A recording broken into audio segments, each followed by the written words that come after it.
All right, legends, welcome back to day 4 of the Content and Conversion Summit. All right, so by now, I hope there's at least one strategy that you're thinking, you know what? I know what I've got to do now on Facebook, on Instagram, on the different platforms for you to be able to go out there and absolutely crush it. There are 2 emotions that you must have in order to reach the top. And there's only 2. And once you've had these emotions, there is literally nothing that should be able to stop you. Number 1 is enough is enough. Like, you've had enough of not having money at the end of the month. You've had enough of the people you work with. You have enough of the person you work for. You have enough of your current situation. You have enough of not being enough to see your kids. But you have enough of seeing your partner go to work with like a grumpy mood and foul mood and coming home and then going straight to bed. Enough is enough. The second emotion is, if she can do it, so can I. If he can do it, so can I. If they can do it, so can I. And really, in order to get that second emotion, is it's attending events like this, whether it's online or offline, a company event, a team event, hearing people's stories and realizing, you know what? If they can do it, so can I. And it's interesting because a lot of people who will pay yourself to, they're so far ahead, they'll feel so far ahead from you that you'll often think like, I can't really, if they can do it, I don't think that I can do it because they're so far ahead. And that's why you and your position and your story is super powerful, because you're always wanting to help the person who you used to be become a version of where you are today, right? It's always that. Could be 1 step ago, 5 steps ago, 10 steps ago. And the beauty of social media is there are so many people who are doing so many incredible things, but they're not reachable. They're not approachable. You are. You are. And one day you might not be reachable or approachable, even though you're going to say, I'm not going to change. I'll always be how I am. Things do change, because in order for things to change, you've got to change. But just appreciate that we live in one of the greatest times ever, the most connected time. We're the most connected group of people we've ever been, but we're also the most lonely. People are waiting to see a post that calls for them. People are waiting for a message to hit their inbox, starting a conversation. Just because you're in marketing doesn't mean everyone else is. Just because you have the intention for a connection and to one day get a commission, some people have the connection just to have a conversation and see where that leads. All right. So day 4, we got a super exciting one. We're going to talk about how to get 50 plus customers every single month. We're going to talk about Instagram stories, TikTok, and then ManyChat. So I'm going to get right to it. Let's bring on our next speaker of the summit. I think if we're on like number 9, maybe like number 8, something like that. Anyway, we're definitely cranking. We're definitely crushing it. I think speaking number 8, 9, 10. Yeah, speaking number 8. With strategy number 13, I think we're on. Now, Florence and I recently connected. So let me tell you the story about this. One of my greatest friends, dearest friends, most connected friends, person who I was aligned with probably more than anyone from like a business partnership, friendship perspective, was my friend Jesse Lee Ward. And every single week, Jesse Lee and I, we would do this accountability call. It was Tuesday, 7 p.m. my time. The time's changed for her because of travel, a time zone and stuff, but it was 7 p.m. in my diary, Dubai time. For those of you who don't know the story, Jessie Lee unfortunately is no longer with us. She let's say won her fight to go to paradise. Let's put it that way. And that is still in my calendar. Like 7 p.m. Dubai time, Jessie Lee Ward call, the call I have with Jessie Lee Ward. And on those calls, although we called it accountability call because she reached out to me one day and said, "Would you be a official accountability partner?" I was like, "Yeah, sure. How do you want that to look like?" As long it started off like, "Hey, you need to do this. I'll hold you accountable." And then she would go to me, "Hey, you need to do this and hold me accountable." And it ended up morphing into, "Hey, Jessie Lee, what's working in your team?" And then, "Hey, Fraser, what do you see working in the industry?" So she would share with me like what's working with her team. I would share with her what I see working industry wide. And it was amazing because she used to implement and take action on things right away. So, for example, yesterday, if she'd heard one of the strategies that, like, for example, Obada shared, she would have almost immediately actioned it. She would have gone, right, that's it. Next 30 days, I'm doing 30 videos, all of a problem that I can solve. And then I'm going to do the following 30 days of the solution, right? That was her thing. Her thing, in my opinion, her number one skill, apart from she had so many skills, the number one thing was the speed at which she executed. Right. So there was one strategy that I shared with her that I think you are going to love. And it has such a great story behind it. And I'm going to share it after I introduce this next speaker. So I was there and I was thinking, like, I really want Jessie Lee to be a part of this event. But I'm not able to text her. So on one of the calls that was scheduled in my calendar, 7 p.m. Tuesday, I kind of sat in a bit of a peaceful environment, and I thought, how can I honor her? So I reached out to one of her top leaders, and I said, Sasha, who on Jessie Lee's overall team, your team included, because he was in her team, really crushes social media? Because I would love for them to be a part of Content and Conversion Summit. And without a split second, he said, Florence. And I said, can you connect me with her? He connected me with her. We jumped on a call. She's incredible. You're going to love her. She's absolutely crushing it. Her business is growing at a rapid rate. And I really want you to pay attention to the energy, to the process, to the strategy itself, because this is who has learned directly from Jessie Lee and has done everything that Jessie Lee told her to do, and now more by putting her own spin on things. All right. And then when we come back, I'll show you one of the things that I shared Jessie Lee to do. And I think every single one of you should implement it as well. All right.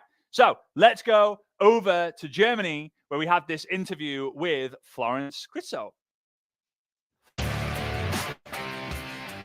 All right, Florence, how are you doing? Good, how are you? I am doing really good. So I'm a little bit jealous. Obviously in Dubai, people in Dubai, but Mexico, you're based right now. It's just got that, I don't know. It's just got something, Mexico. So you having a good time over there? I am, yeah, I really love it. I'm really having a blast here in Mexico. It's such a beautiful country. People are so friendly. The ocean is beautiful, and it's just 5 minutes from here.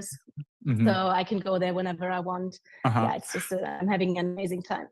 I love it. You're a surfer, so you're kind of getting out there, Yeah.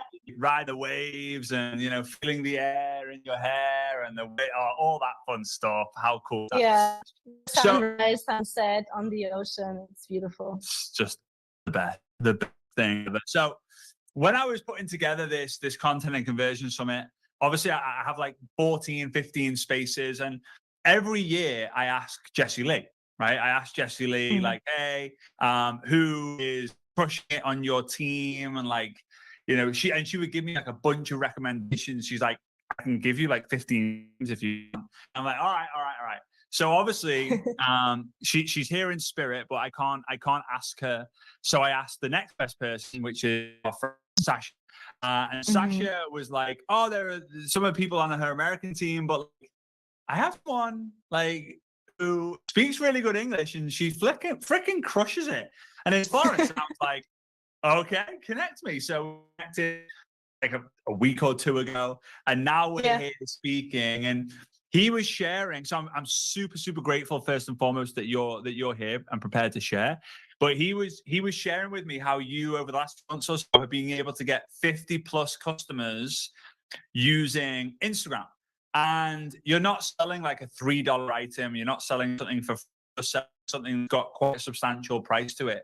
So what's the strategy? What are you doing on a daily basis that's allowing you to get these results? Because 50 plus customers every single month is awesome. Yeah. Well, first of all, thanks for having me. I'm very happy that I'm able to share my strategy with all of you and to help other people to also get more customers, hopefully.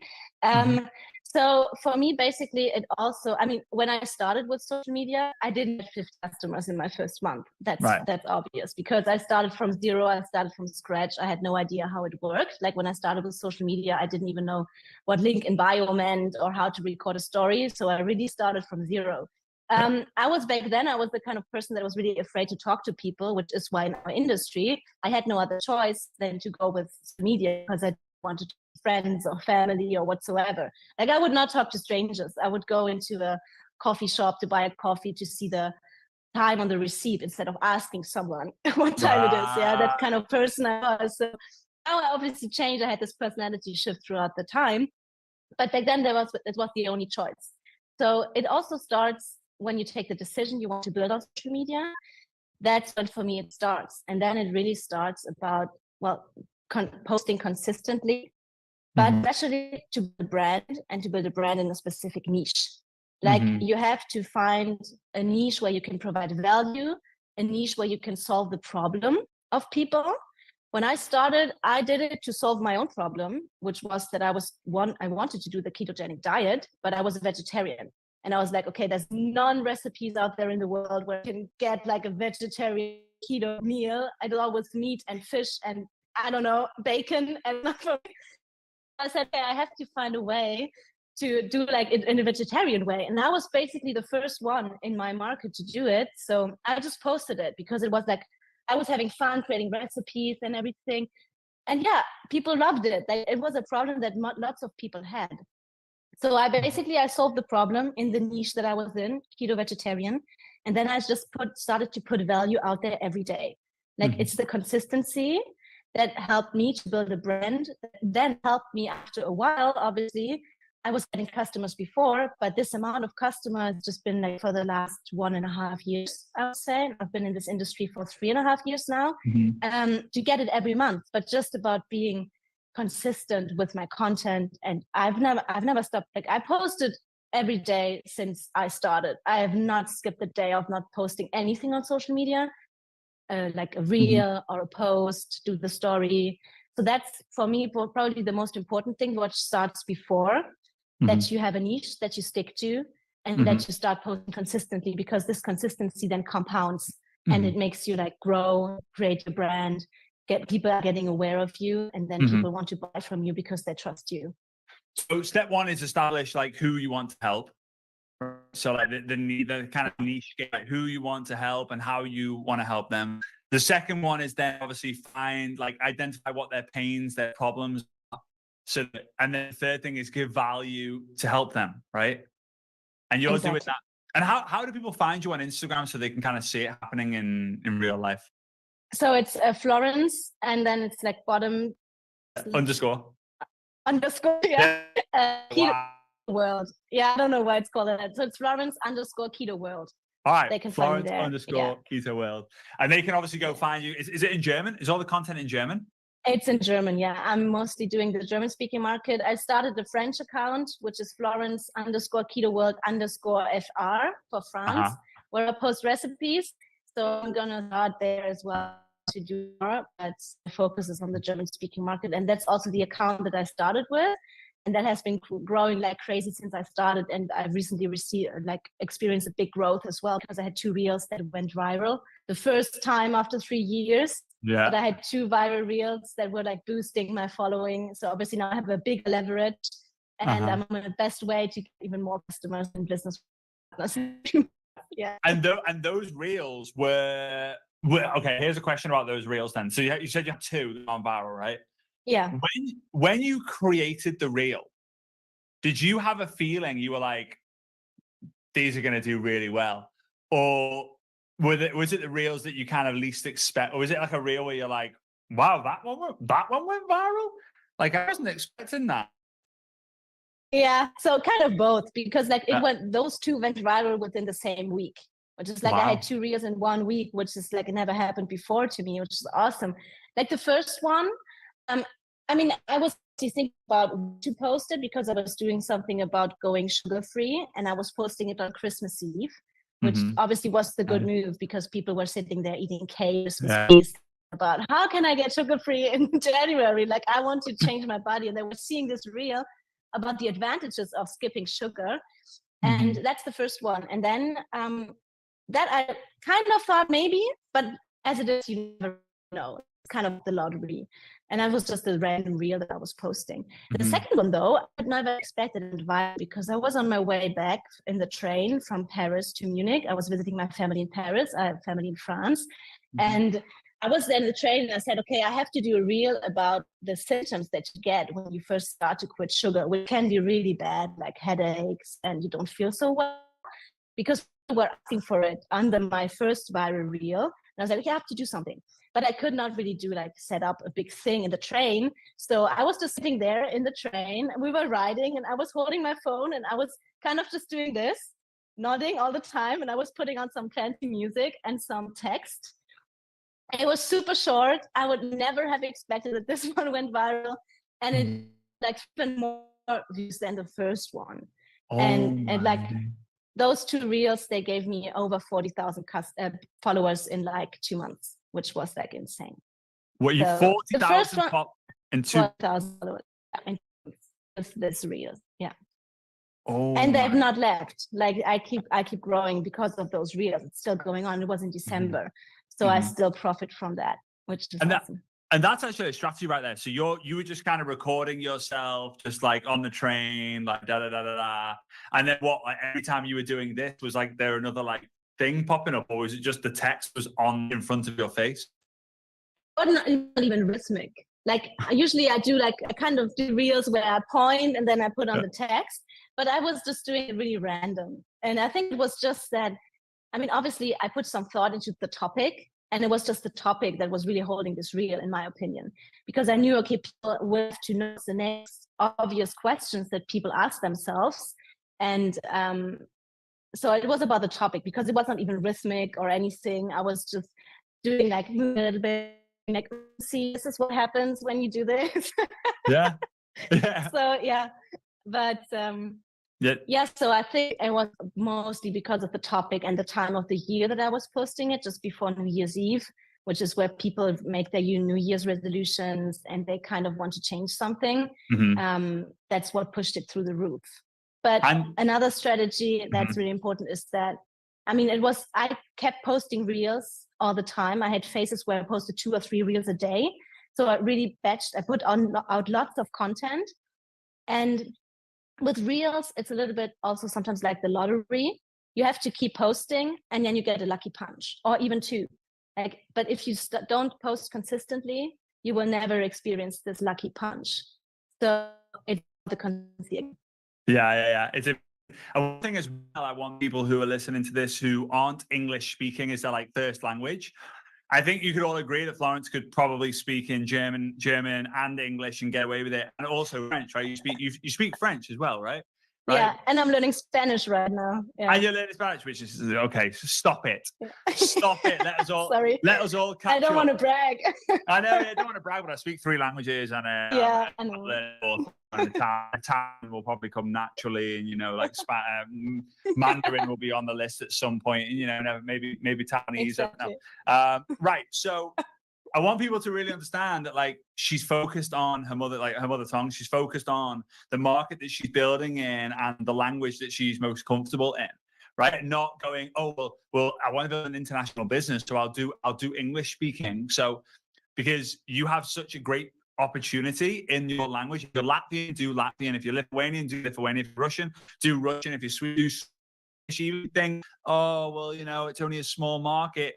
It doesn't matter, right? It does not matter if it's a small market, because it's a powerful one. So I love that. I love also how, you've established a niche, got the green, which it seems to be like a big part of it. It's the keto diet, but also like the sugar thing and like all of that fun stuff. What's it like, and what's the hardest moments?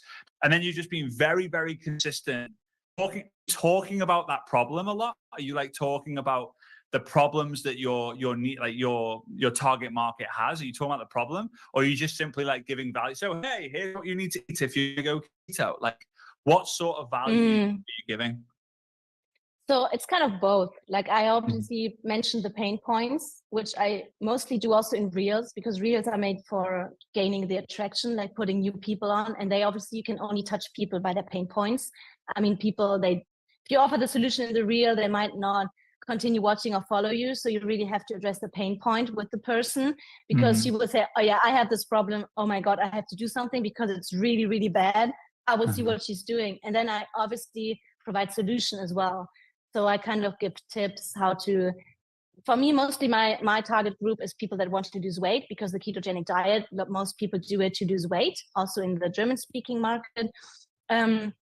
So I kind of give tips how they can do it, like how to implement the ketogenic diet very easily without any, like not feeling any restrictions. I continue posting recipes. Like I started with recipes, but then I put in some more other value because I just didn't want to cook all the time. So okay, I have a knowledge. I want to continue like providing other value, giving really more valuable tips, health tips. So it's mostly about the implementation of the ketogenic diet, which helps people to do it in a very easy way without counting calories, without tracking, but still achieving their weight loss goal. What I as well as obviously talking about the pain points. And in live videos, I kind of do both. So I mention the pain points and then I go into the solution. So they find actually both. But out of value I give with tips has helped people that have followed me for 6 months to completely change their life. And I've never talked to them. They just consume my content and they just transform their whole life because of that. Yeah. And so that shows me that actually the value I'm giving is really high. And the more value you give, more people will want to buy from you. Like they're even begging you to buy something from you at a specific moment because you're just providing so much. Yeah. So with this, I have a question then. So when you're building a network marketing business, you have your ups and downs, right? Some days are good volume, some days are bad. Some people join, some people quit. And you have this like constant yo-yo roller coaster, however you want to describe it.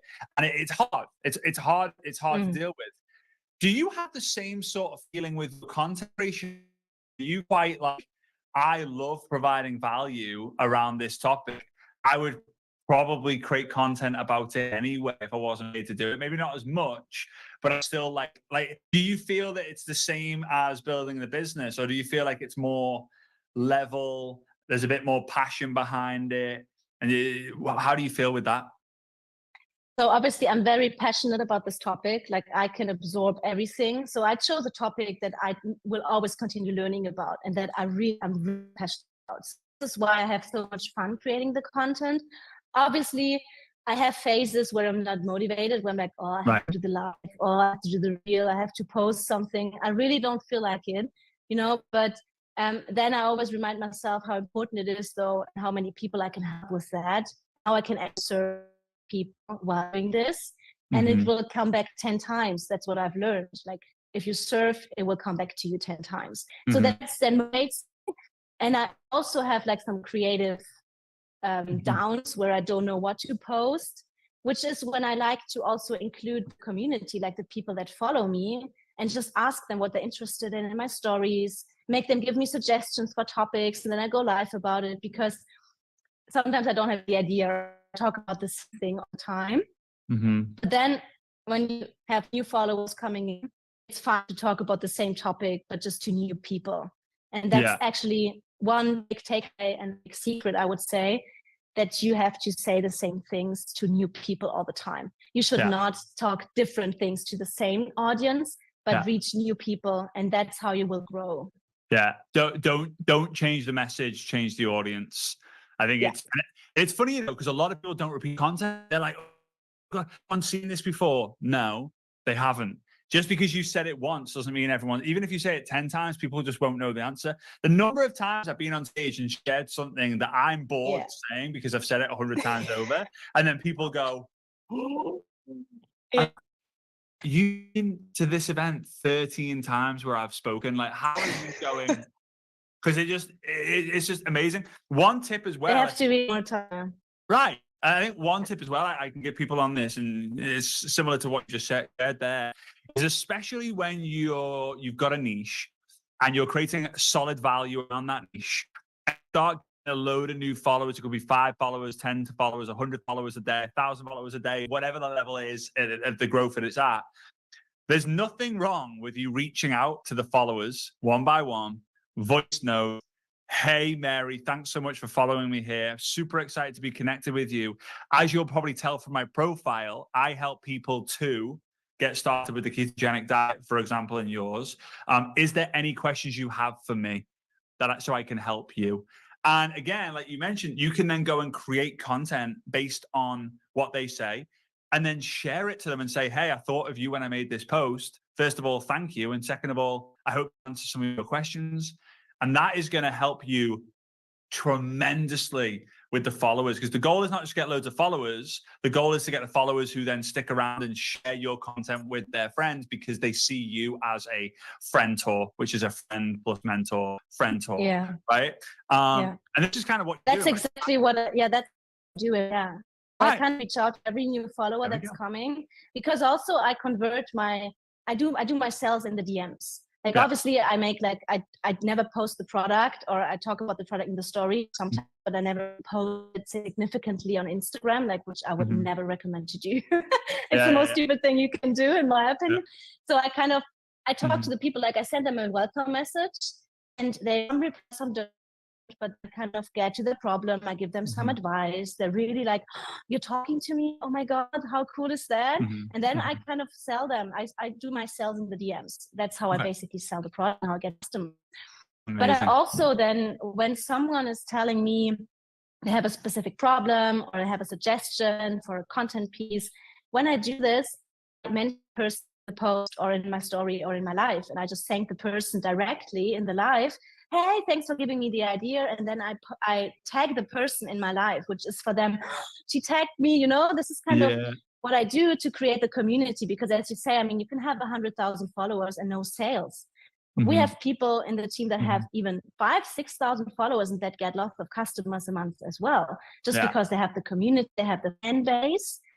And that's so important. Like, that is one point that I would really emphasize on as well, is to create the community, be in the story, mention the people, reach out to them, interact with them. And that's really important. Yeah, this is amazing. Florence, thank you so much for this first part. It's been absolutely amazing. I always say pages of notes, but I'm using an iPad, so it's one page. It never ends. So, hey, I really appreciate it. I look forward to part 2. Thank you so much. Thank you. All right, that was absolutely amazing. Florence, again, thank you so much. What a great way for us to be able to honor some of the fundamentals that Jessie Lee passed on to her team, and therefore now all of you guys watching this. So if you knew Jessie Lee, thoughts are going out to you guys. I'm sending good energy to you and up there, up to heaven, where I know she's probably masterminding with Zig Ziglar, Jim Rohn, Earl Nightingale, and so many of the incredible thought leaders of our time. So those of you and I'm going to tell you the strategy that I shared with Jessie Lee after this, but if you haven't already done so, you've heard it 100 times from me already, maybe not 100 times, 10 times or so throughout this process, to get the All Access Pass. Do not sleep on the All Access Pass. Don't walk to get the All Access Pass. Go run to get the All Access Pass. It's a crazy affordable, low price point, but the value inside is worth thousands of dollars. You get lifetime access to the recordings of this entire summit. You get all the behind the scenes interviews, the part 2 interviews that I've done with all 12 speakers, and you're going to get access and entry into the special implementation bonus training day that's happening on April the 3rd. And you will get the recordings as well if you've missed out, if you're not able to attend that live. Now, with Florence, I asked her 4 questions in the second interview, which was so good because her process is so cool and so well thought of. But the first one was, how you actually get people to your messengers, right? The DMs, it's called. How are you getting people in to your messenger? And she answers that in such a great way. I really love her system for that. The second thing is, what call to actions are you using on your posts to be able to generate more comments? Third was, what's like your direct messenger process to make all these sales consistently? Because to make 50+ sales a month consistently requires a process, requires a system that you have to follow. And then based on that, the 4th question was, how are you actually getting your team to duplicate this process? Because on marketing, you, not easily, but it's quite simple and straightforward for you to just close the door, lock it, eliminate all distractions, and just go and haul. Reach out to people like crazy, create content like crazy, communicate with people, jumping on calls, sending audios. If you just commit to it and you do the hours, you're going to get paid. But in order for you to build a massive organization, you have to get people doing a percentage of what you're doing. In terms of, you're doing like all action 100 mile an hour, you need a bunch of people who are at least moving at 10 mile an hour, right? And that's going to help you grow. So don't forget, go and get access to the All Access Pass. You'll not want to miss that. As soon as the countdown timer hits 0 and we end this 5-day content and conversion summit, the all access pass will be gone forever. So don't miss out. Okay, so before I introduce our next speaker, which is going to be all about TikTok ads and TikTok itself, I can't wait for this. It's going to be amazing. I just want to share with you that strategy that I shared with Jessie Lee. So I remember we had a call, one of the calls. She was a bit, she's not her normal self, right? And this was before the cancer diagnosis, and it was nothing related to that. But she was just a bit like, she was just a bit pissed off, right? It's the only way I can put it. Like it's just how she feels. I went, "You all right?" She was like, "Meh, not really." And she was someone who was exceptional at and angry to go and do the work. Like not like appearing angry, not being angry at other people, but like getting angry within herself and then just lock the beast, right? For those of you who knew her, you'll know what I mean by that, right? And it happened many, many times. She got angry at an Eric Warrior event and just went all in. She got angry at this moment in this call and she take massive action. And I asked her a question. I said, okay, if you could wave the magic wand on your team and get them to do certain things, what would it be? And she, without even thinking about it, was like, recruit more. Like I recruit ridiculous numbers. There are a few people on the team who recruit ridiculous numbers, but so many of the team have got so good at selling the product that they're not recruiting anymore. And I was smiling, and she was like, "Why are you smiling?" And I was like, "I have got the answer for you, like, because I'll share with you what I used to do, and it will become one of the greatest incentives that you can do, and it will create an incredible behavior. Because years and years and years ago, even before I got involved in network marketing, I learned you need to celebrate what you want to duplicate. So in this situation, she wanted to duplicate people who were incredible recruiters. So I told her about my recruiting roundtable strategy. Here's those of you who have organizations, whether it's 1, 5, 10, 100 people, do this because it's magical. And I'll tell you what happened with Jessie Lee. So what you want to do is you want to set the target of anyone who recruits 5 people in 1 month or more is going to join you and the other people who recruit 5 people or more in a month. So let's say April, right? So anyone who recruits 5 people or more in April is going to join you and the rest of the people who do it on the 15th of May, right? So like 2 weeks after the month, you're going to have a call. And on that call, all you're going to do is you're just going to discuss how you did it. What system did you follow? What scripts did you follow? So if there's loads of different strategies, then everyone learns all the different strategies. If it's all the same strategies, then it's like, how can we improve this? How can we get the team more?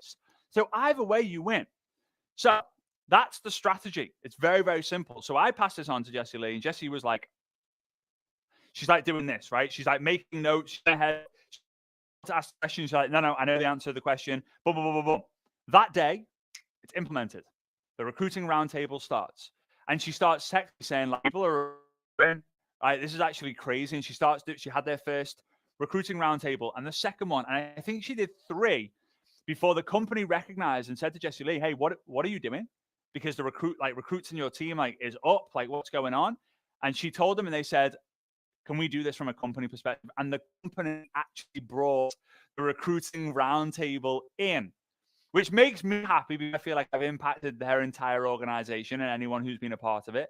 But I really want you from now on to set that standard of recruiting 5 people. And if you want to celebrate it with Jessie Lee spiritually, go ahead and do it. You get your like high five to Jessie Lee, up and you be proud of me. And here's the great thing.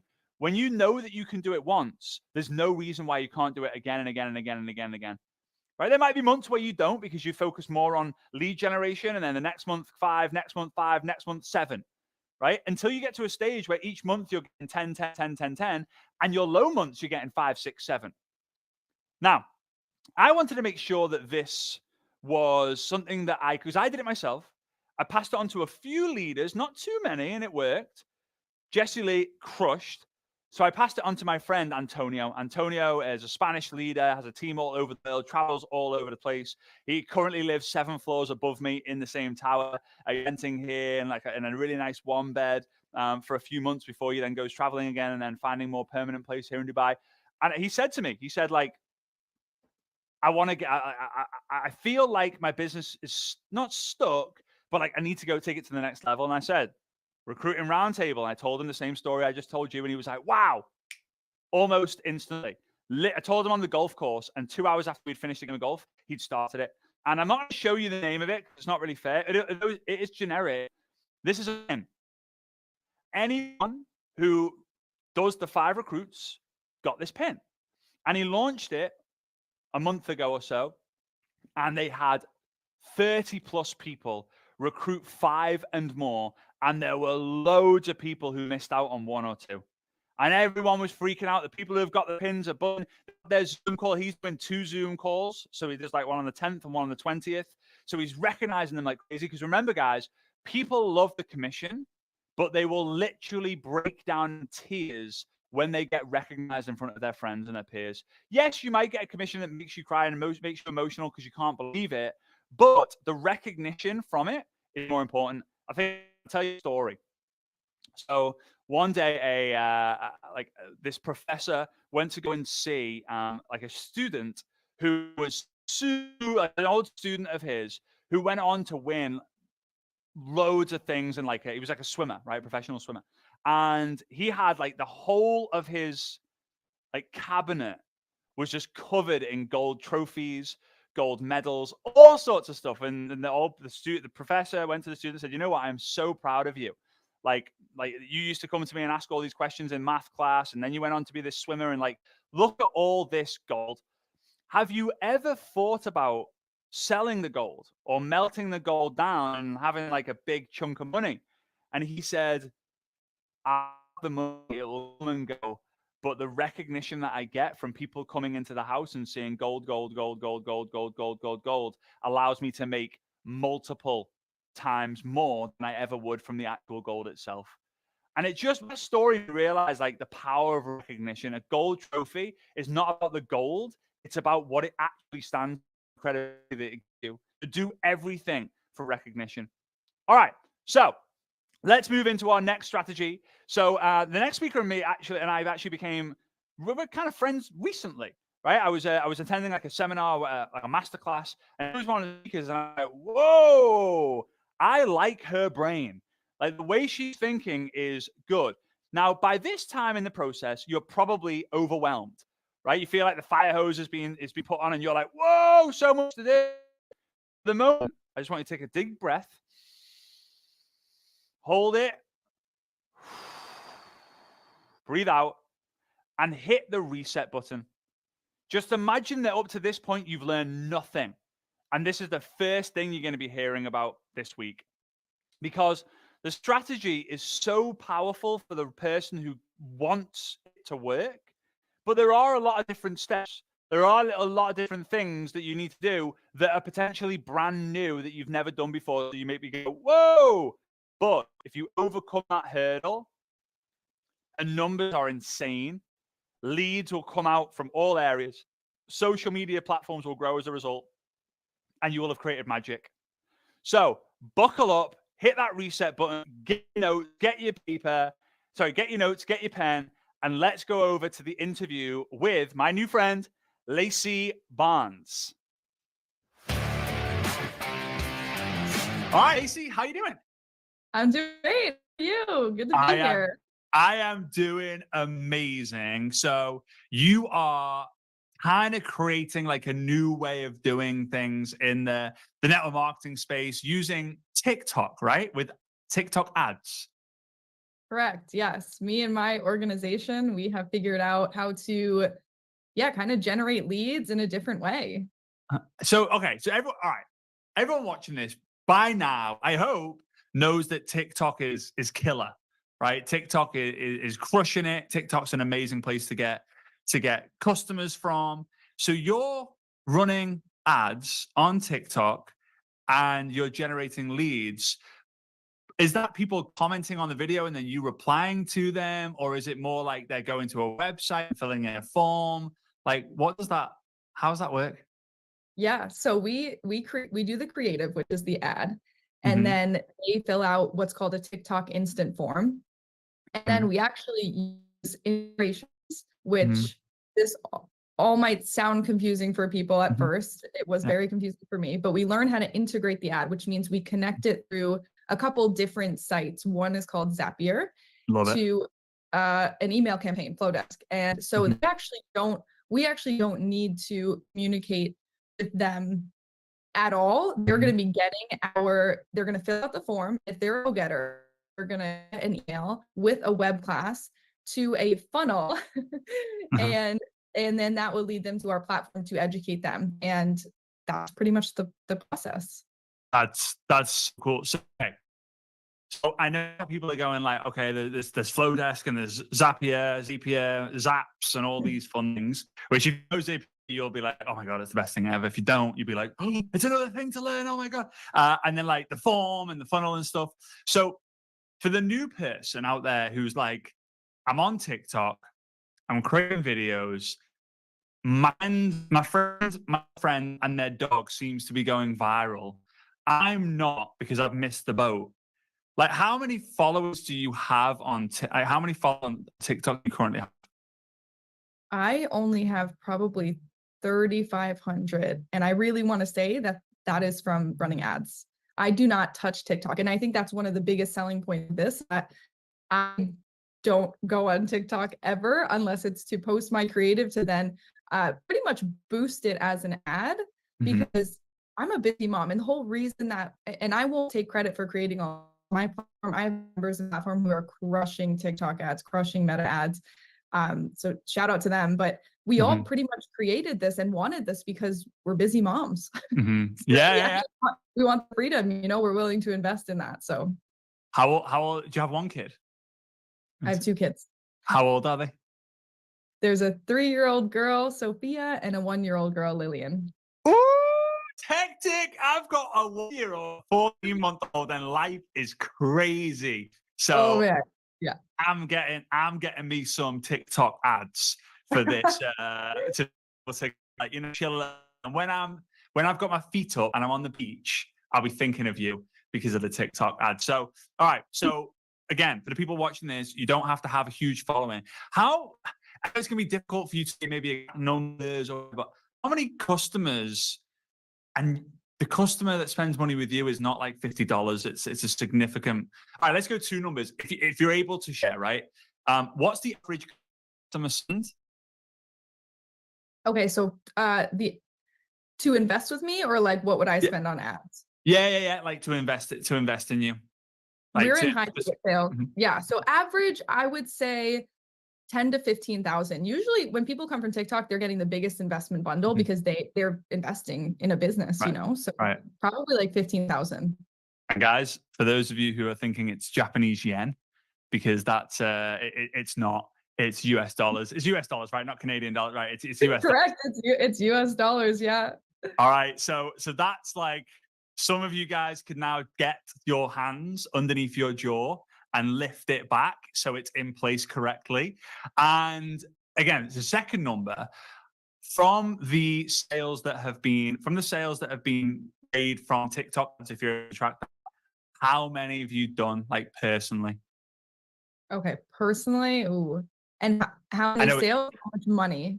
Yeah, whatever's easiest for you to share without, like, I don't want to be like, what was your income yesterday to the cent. All right. Well, I'll say, and this might be inspiring for people, is that I actually just started doing TikTok ads probably a year or 2 ago. Because I started with Meta ads, and I prefer TikTok ads. I have a great person on my team who crushes Meta ads. So there's a lot of people doing different things on my team. But what I will say is that one sale for me to close is around $7,000 that I will make. So if I even just close one sale a month, that's almost a 5-figure month. And I would say I'm about 1 to 5 sales per month. Wow. And that's just commission based.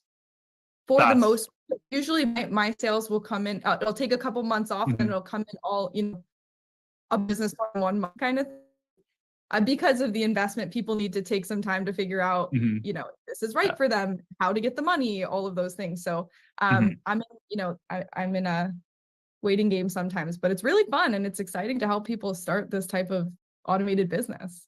Flipping awesome. Flip, awesome. So how much ad spend do you feel that you've spent in that time? Or like, for example, if you were to make like 1 to 5 sales in a month, let's just talk January, right? And you made X number of sales, how much would you have spent in ads in January roughly? And by the way, guys, while Lacey is going to tell me this, any of the people we mentioned this already, I don't give them any of the prep. I don't give them any questions. I literally throw them in the deep end. She's laughing and smiling because she knows it's true. And I just like, because I want like the raw, real reaction from myself as well, right? As well as you. So what's that ad cost coming out to roughly? Yeah, so to just touch on, like, Fraser gave me nothing. I asked him quite a few times, like, can you prep me with questions so I can be prepped? Because I've never done this. So I just want to tell you guys, like, this is real raw. I love that though. So I would say that I spend anywhere from, so one thing with TikTok ads, Spark ads that I do, which they're $20 a day. So it's a hefty price. I'm usually time running between two to three at about $20 a day. So if I had to add that up, which let's say math, I would say anywhere 15,000 a month. So that's why this works really well with high ticket sales, because one sale is back 7,000. So it's like that magic ATM thing. Yeah, right. So in your example, so some people already are going, oh yeah, but I'm in beauty care and health and wellness, I won't be able to do this.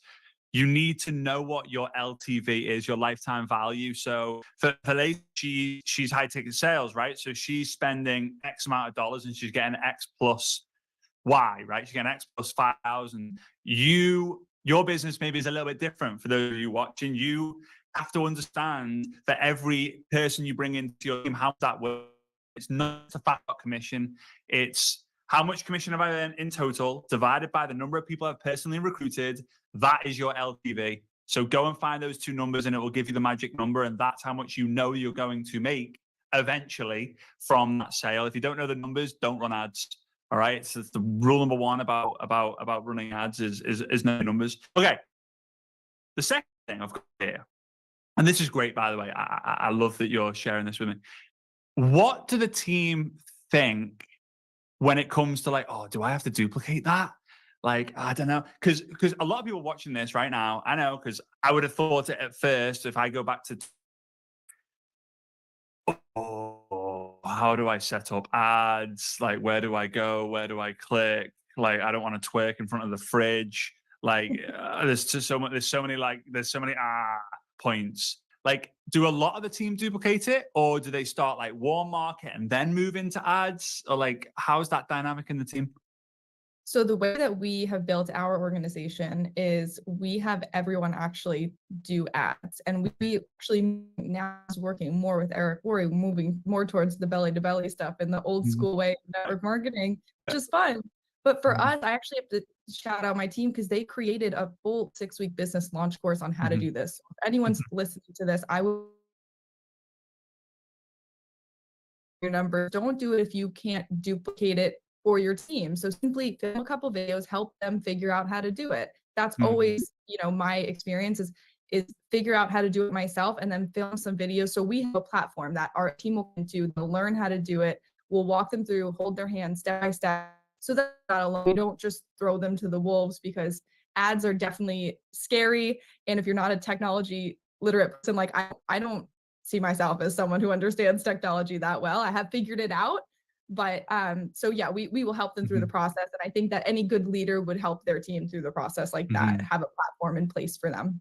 So cool. So you've got that 6-week business, that 6-week that 6-week biz launch is like kind of like tutorials of like, hey, click here, use this and use this and use this, and here's the video.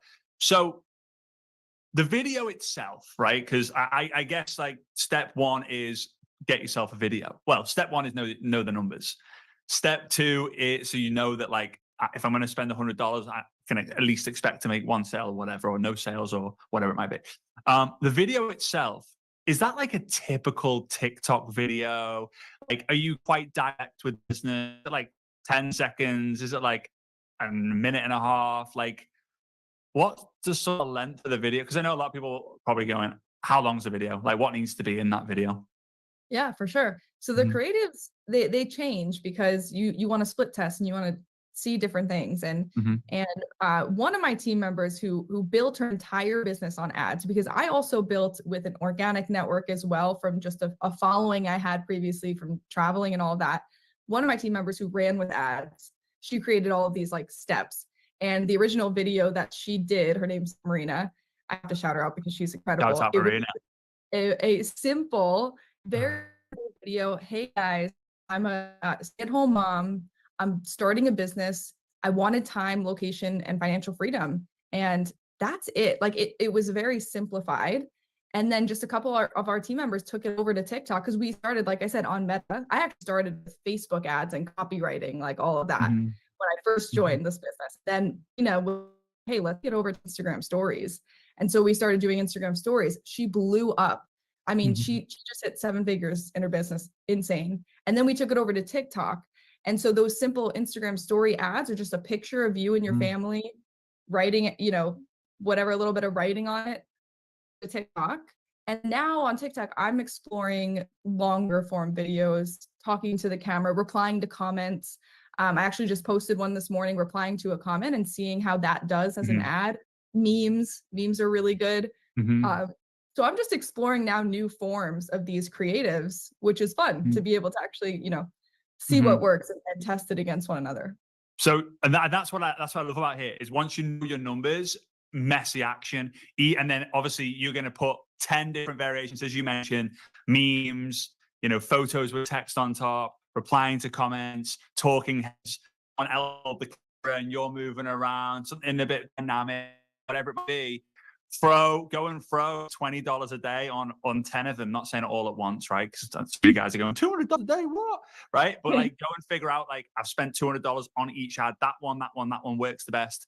Double down, right? Is that how you're, because you don't know for sure which one's going to bang, right? You are creating enough creative and enough copy and enough call to actions for you to get the one that works. Exactly. And that's what I would say to people is always, I'm really big into mindset and belief and having faith in things. And when you first start something, you don't know. You're in the unknown. It's scary. I don't know what's going to work or not. So you have to work on that mindset. Like, hey, if Lacey could do this, if Marina could do this, if these other girls can grow these massive empires by doing this, so can I. So let me test what works out. And people just find an incredible winning ad. I mean, I don't want to say too much, but this one girl who her first sale, she's getting an ad from a TikTok ad, is about to make her 6 figures one day potentially, because it's to a developer and it's a whole other thing. Yeah. It's a simple TikTok ad that she did. And this could be really incredible for this industry, depending on, obviously, if you know your numbers. I don't want to I agree with you on that. Yeah. It's funny though, because a lot of people will go, a developer is on TikTok. No. I thought like it was only like 13-year-old girls dancing on TikTok to Taylor Swift songs or whatever, right? Jeez, that's crazy. So, okay.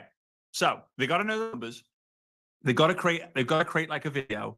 Where would they actually go to like, I don't know, it's hard because we're talking, we're not showing or anything, but on TikTok, like, do they have to have a business account? So there's 2 forms to run TikTok ads. And without going too far into depth on this, you could do a simplified ad, which you do not need a TikTok account for. This is actually what I think this girl is doing. So you don't even need a TikTok account, because some people are like, I don't want to deal with another form of social media. And I feel you. That's how I started, because I was like, I don't want to deal with TikTok. I felt too old for it. I'm only 30. I just have to say that. But I still feel like, I just can't do it. But so I started with simplified ads. So what you have to do with simplified ads is just go onto TikTok Ads Manager, create your account, create your ad, and then move through the steps there. And then now I've moved on, and that is actually a cheaper budget per day. I think you can do $10 per day on that. So that might be the way to start for some people, especially in low ticket. And then you can move on to Spark ads, which I do, and that's you can connect it to your account, your TikTok account that you already have. And I like that one because it grows your following and it grows your views. So if you go to my TikTok, you'll see I have like some videos 300,000 views, 400,000 views. That's from my TikTok Spark ads. That's not, that's It not all me counts. doing anything. Yeah, it all counts towards my, and it's, so it grows my following, it grows my page while I'm actually not doing anything and I'm just letting it run in the background. That's amazing. So for those people out there who have got TikTok or have got Instagram, Facebook, and they've already created short form videos like reels or stories, and they've noticed that one of them has gone bang, right? It's gone viral. Or I wouldn't even say gone viral. It's just got a lot of engagement because people are interested. Would you recommend, and the call to action is very different on that, right? So it might be like, hey, drop a follow if you got one value. Would you recommend them redoing that video with the intention of it turning into an ad? Because they already know that it's kind of crushed it with the algorithm. It might crush it with Spark ads. Absolutely. And you don't even have to redo it. What you can do is go right into that video, click the 3 dots on the side, scroll and click authorize a Spark ad. You generate a code. And I did all this on a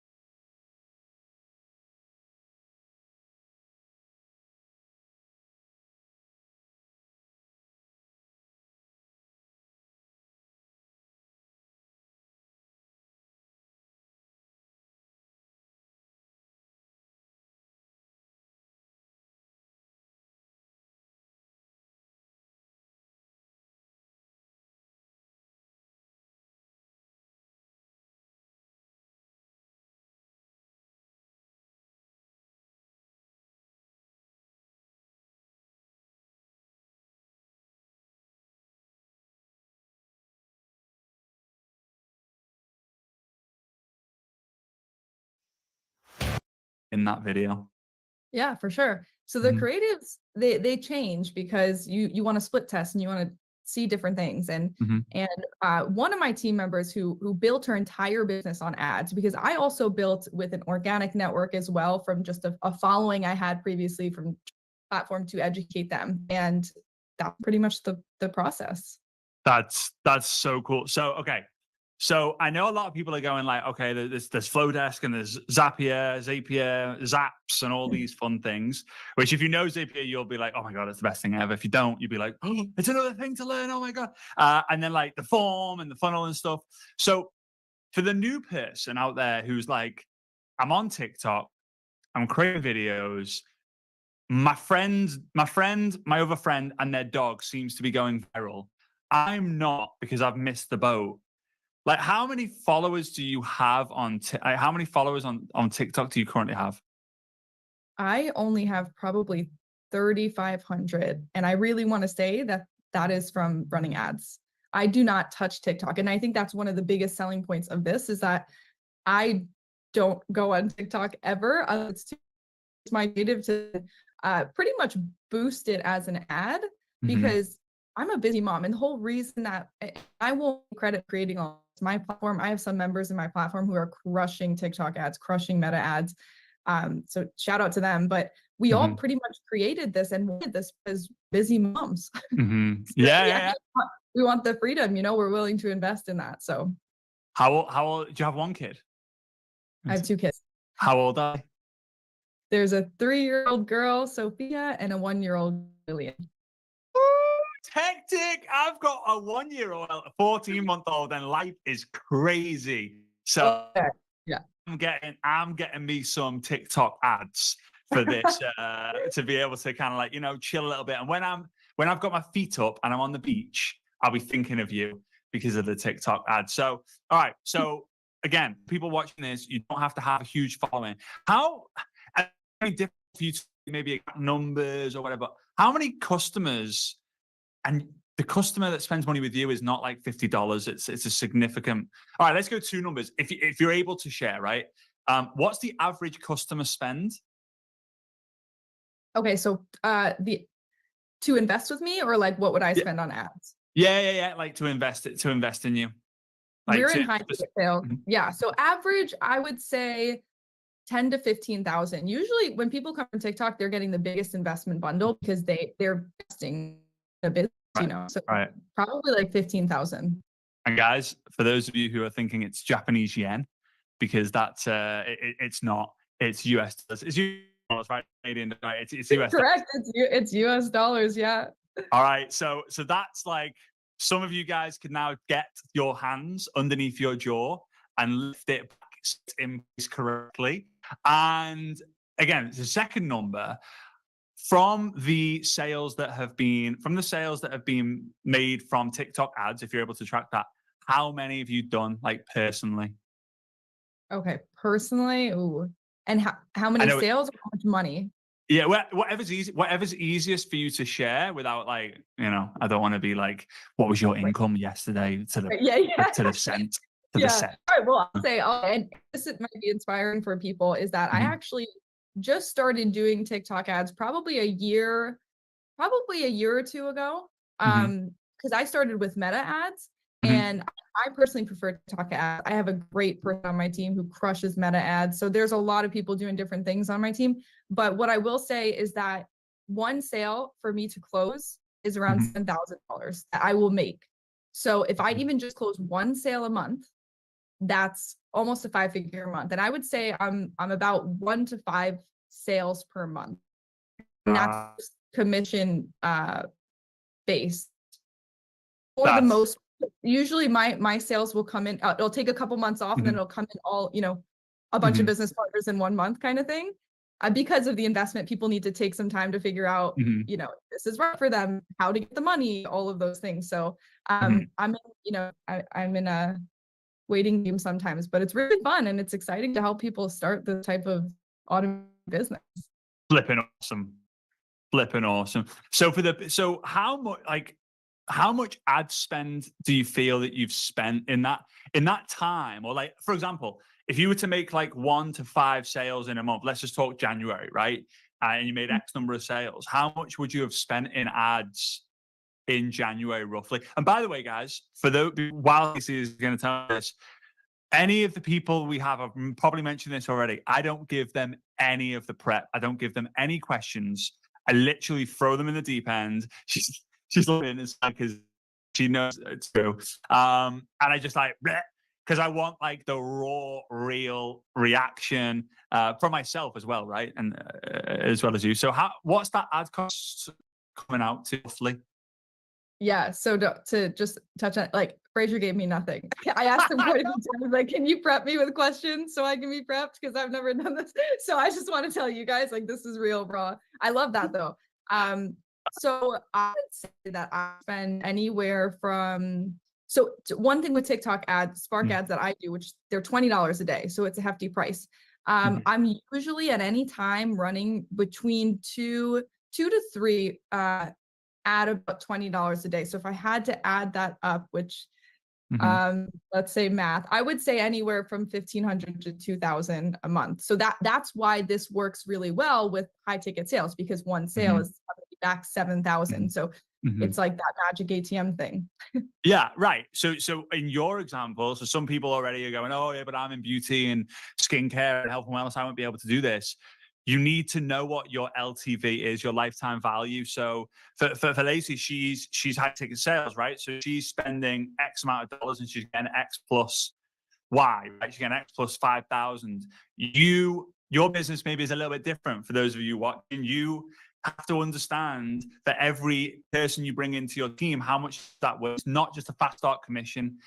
It's how much commission I'm in total divided by the number of people I've personally recruited. That is your LTV. So go and find those two numbers and it will give you the magic number. And that's how much you know you're going to make eventually from that sale. If you don't know the numbers, don't run ads. All right. So rule number one about running ads is know your numbers. Okay.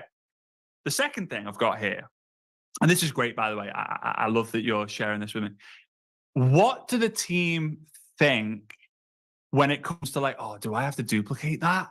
Like, I don't know. Because a lot of people watching this right now, I know, because I would have thought it at first, if I go back towards the beginning of my career, oh, how do I set up ads? Like, where do I go? Where do I click? Like, I don't want to twerk in front of the fridge. Like there's so many points. Like, do a lot of the team duplicate it, or do they start like warm market and then move into ads, or like how's that dynamic in the team?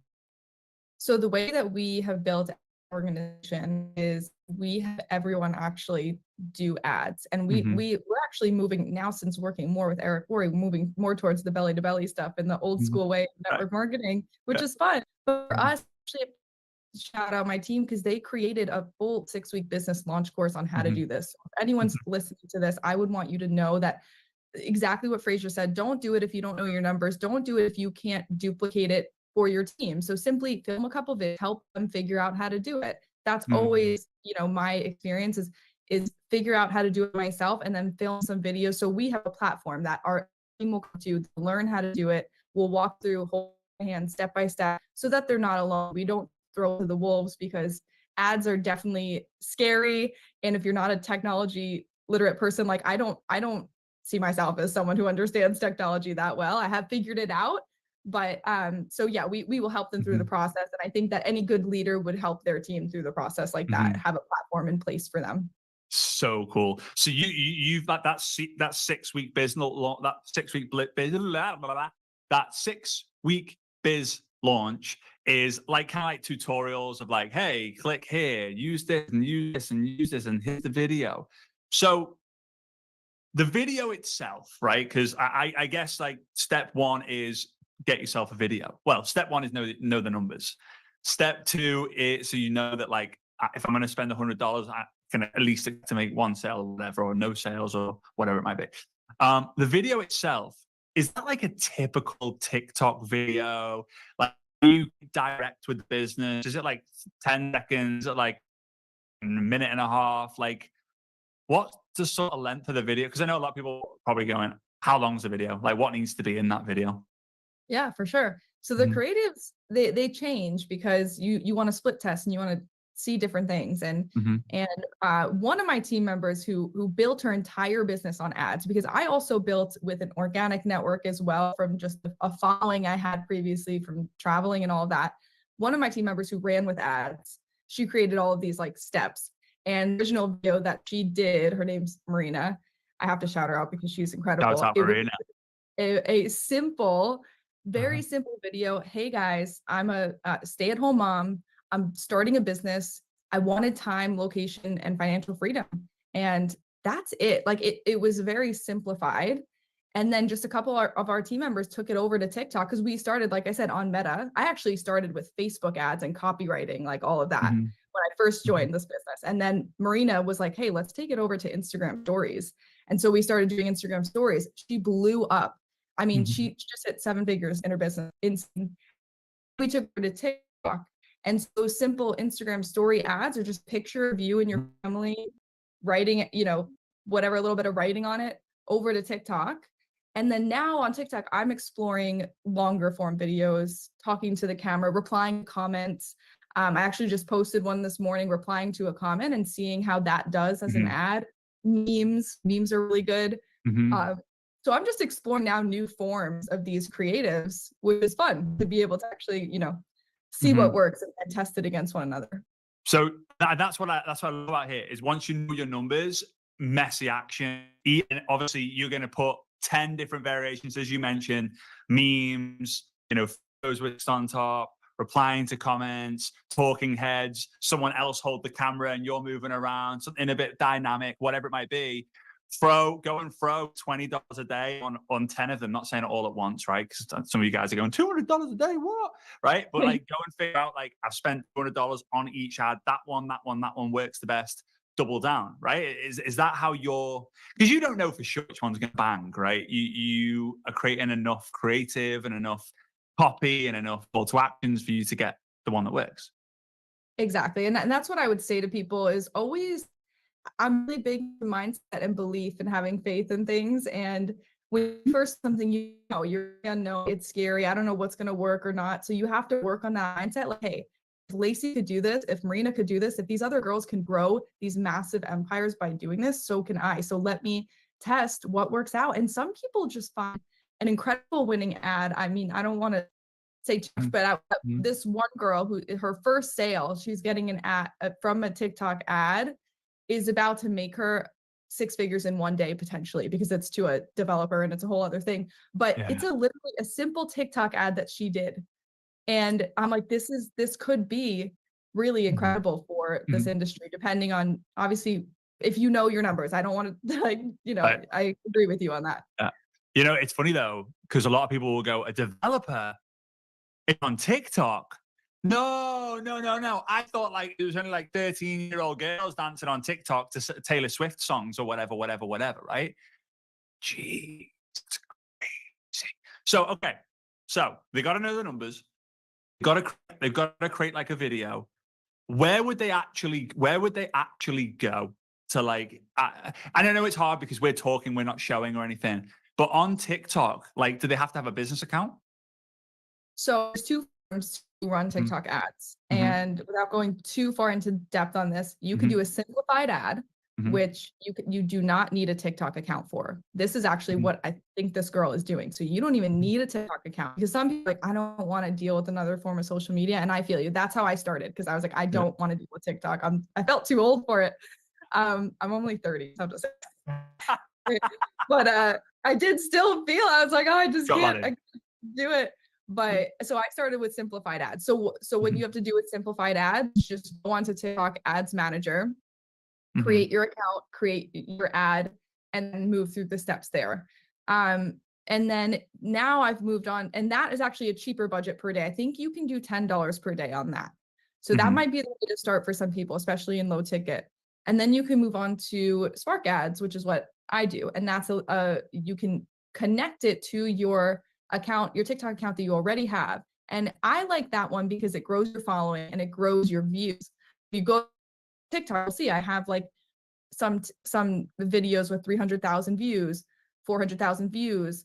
That's from my TikTok Spark Ads. That's not, you know, that's not me doing anything. Yeah. And it grows my following, it grows my page while I'm actually not doing anything, and I'm just letting it run in the background.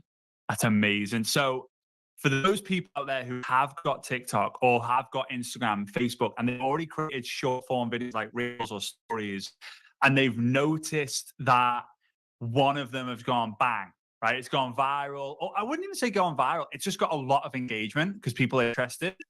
Would you recommend, and the call to action is very different on that, right? So it might be like, hey, drop a follow if you want value. Would you recommend them redoing that video with the intention of turning into an ad, because they already know that it's kind of crushed it with the algorithm? It might crush it with Spark Ads. Absolutely. And you don't even have to redo it. What you can do is go right into that video, click the three dots side, scroll and click authorize a Spark ad. You generate a code. And I did all this on Eric's masterclass, but you generate a code and you could just post it in Spark. If it continues to go viral, you could also split test it. So you could download that video, repost it, post it as a Spark ad, and then see which one does better. Because I'm not sure about the algorithm. If I've never posted a viral TikTok and boosted it as an ad, so I'm just not sure how it would look. But just split test it and post both. And why not see what worked for you and give it? I would say for TikTok, it actually move quicker than Meta, in my opinion, and that's why I like it. You'll know within the first couple days if it's worth continuing to run. This has been amazing. Lacey, thank you so much for this first part. It's been great. And guys, please go and make sure you follow Lacey. I would recommend on TikTok, but also on Instagram. She's a killer on Instagram. I love her on Instagram. Only recently, the last month or so, but I'm really enjoying watching her and how she's kind of sharing the conversations and the connections that she has. So Lacey, thanks so much. It's how do they find you on TikTok? I'm just the Lacey Bonds, and Bonds is BAHNS, because everyone thinks it's like James Bond. It's not. They're like, what is it? Bonds? But yeah, BAHNS, right? So Lacey, I appreciate it, and I'll see you in the next bit. Absolutely loved that. Thank you so much, Lacey. And again, like this is a strategy that I'm actually going to implement into my business. right? There's a lot of the strategies that I talk about that I've used over the years. There's a lot of strategies that the other speakers have been sharing that I've also used over the years, but there's a couple in there that I need to implement that. And it might not be the entire strategy, but it might be one thing that's mentioned because it's so good. So as you can imagine, I had a lot of questions that I wanted to ask Lacey. So for those of you who don't already have the All Access Pass, make sure you hit the button or the links right around this video. Check it out because you're going to get lifetime access to the recordings of the entire summit. You're going to get the exclusive behind the scenes part 2 interviews with the 12 speakers. You're going to get the special implementation bonus day training and the recording of that. But the questions that I asked Lacey were, what's the call to action do you use on these Spark ads that she's been creating? Then I asked her, what are the tools that you use to set up all of this? Like she said, she has such a great flow and she had like 3 or 4 tools that she's combined together, which sounded complicated, but in reality, when you set it all up, it is done. And that's the key with automation. It takes a while to set things up. It could take a day, it could take an hour, it could take a week, but once it's done, it's done. That used to be a philosophy of mine with a business partner of mine, OIDID. OIDID. Once it's done, it's done, right? And that's it. Once you've recruited a big team, it's done, right? For that wave, and then you go to this wave, all right? And then the third question I asked her was, how are you able to automate all this? Like, how are you able to automate this so that, because she's a mom, right? She's a mom of 2 kids. I think she's got 2 kids, young mom with 2 kids. Like, how is she able to be wife, mother, business builder, leader? How is she able to do all this so she has this automation? It one of my favorite part 2 interviews, mainly from a selfish perspective, because I'm like, I am figuring out how she's done this so I can implement this myself. So don't miss that. Again, when the countdown timer hits 0 on this entire summit, you won't be able to access that unless you have the All Access Pass, and then you'll have it forever, never, never, never, never. All right, let's jump into the next interview now. I'm super excited about this because Mary Elizabeth is one of our Inner Circle mentors and accountability partners.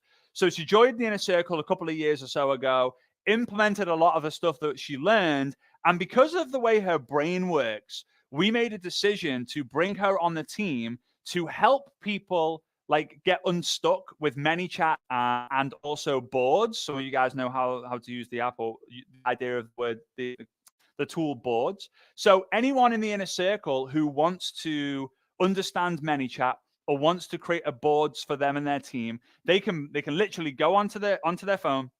They can book a time and a date with Mary Elizabeth, and they'll have a 15-minute call. And they can do as many of those calls throughout their 12 months in the Inner Circle as they want, right? And if they decide to renew with the Inner Circle, then they get even more calls, right? So, and also she's one of our accountability calls as well. So we love Mary Elizabeth. She's got the way her brain works is so great. She's so systemized. And I want her to walk you guys through in this interview how you're able to use messenger automation, also known as DM automation, so that you can reply to more people. You can also respond to more people. Your engagement grows as well. And I think you're going to absolutely love it. This strategy is responsible for 30% of all of my I Dare You book sales. So my best-selling book sold 100,000 plus copies around the world. Over 30,000 of those copies came from this strategy. All right, so buckle up, get your notes, get your pen ready, and let's go over to hear from Mary Elizabeth Ratton. All right, Mary Elizabeth, how you doing? Good. How are you? I am really, really great. Thank you very much. So, guys, I know I mentioned it before, but Mary Elizabeth is our go-to queen on all things ManyChat and some other things inside the Inner Circle. So this interview is a little bit different because I want to really pick her brain on ManyChat. Now, as you guys know, I've been using ManyChat for years and years and years and years and years, but Mary is just some insight. She's on it. She's spoken to their team many times. So, Mary Elizabeth, what would you say is like some of the best ways for people to use ManyChat for their network marketing business right now? Yeah, my favorite is keyword automation for Instagram. Mm-hmm. So whether it's in stories, in reels, in a post, in live, you're able to use one keyword, a phrase if you want, but a keyword, and they comment that keyword, they reply to you, they DM it to you, and then they get the information right to their inbox without you having to do a thing. So that would be like obviously a reel or a live or a post, and you're saying, hey guys, drop the word value in the chat and I'll send you something fun. They're commenting value, and then it just sends them straight away like, hey legend, here's the valuable resource that you wanted. Yeah. And are you creating more like in-depth flows and like decision trees so like they can ask some qualifying questions or anything like that? Yeah, so it depends on what I'm kind of looking to give them. So if it's just a resource or maybe a free guide or a discount code on something cool that I found, maybe not directly related to promoting, but just something that gets them learning to engage. That's really what I learned with ManyChat, that you have to teach and train your audience to react instead of react. So hearts and saves are great, but that doesn't trigger your bot. So with ManyChat, whatever you're doing, you have them get the information, but decision trees are really great, especially if you want to try to work the low process without having to manually do it every time. Yeah. So you could the first question could be something like, where are you based, or are you based in the US, yes or no, and then it can kind of take people away. So what have you found is the best, like, because obviously you can set it up and you can do lives, you can do stories, you can do reels. Which one of those three have you seen get the most sort of reaction? The most reaction for me personally has been reels. Stories have been a work in progress to get audiences to engage and actually send the message. So that's where that consistency, and really, every couple of days, like even if it's just asking for a recommendation, but they get used to sending the message. But reels 100% have the best place that I found it. Yeah, and I can agree as well, because like your stories never go viral. Like a lot of people talk about like, oh, I've had a low day, I've had a high day, I've had a high day, I've had a low day. But like reels can be like low, 30,000, 50,000, 1,000. Yeah. And one thing as well I love about ManyChat is that you can do like the automated replies, right? Into the automated comments. So let's talk about that, because I know one thing that we've taught for years and years and years, I've always taught CPR, where you comment, you comment on other people's posts, you then make the post, and then you reply to people's posts. That's like the CPR method. I always like, it's good to be a good person on social media by like engaging in all the comments and replying to all the comments that you get. So how can people use ManyChat to be able to boost their reach through the comments?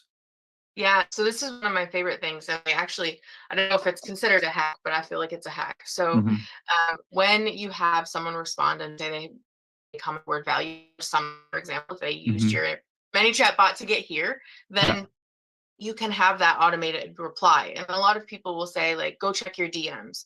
But I know that I learned it from you, is that sometimes when you have specific words, like you use rat a lot, but instead of saying, like, thanks so much, check your DMs, I tend to change the response and say, hey, I'm so excited for you. Congratulations, this is awesome. Chat soon. So actually, you're responding and you're getting those posts or reels boosted, but you're also using those keywords if it's not your specific keyword. So the algorithm still is, instead of saying DM link, they're seeing, oh, that just went off 10 times and says congratulations. Oh my goodness. And you never lifted a finger, right? So you have value and congratulations together.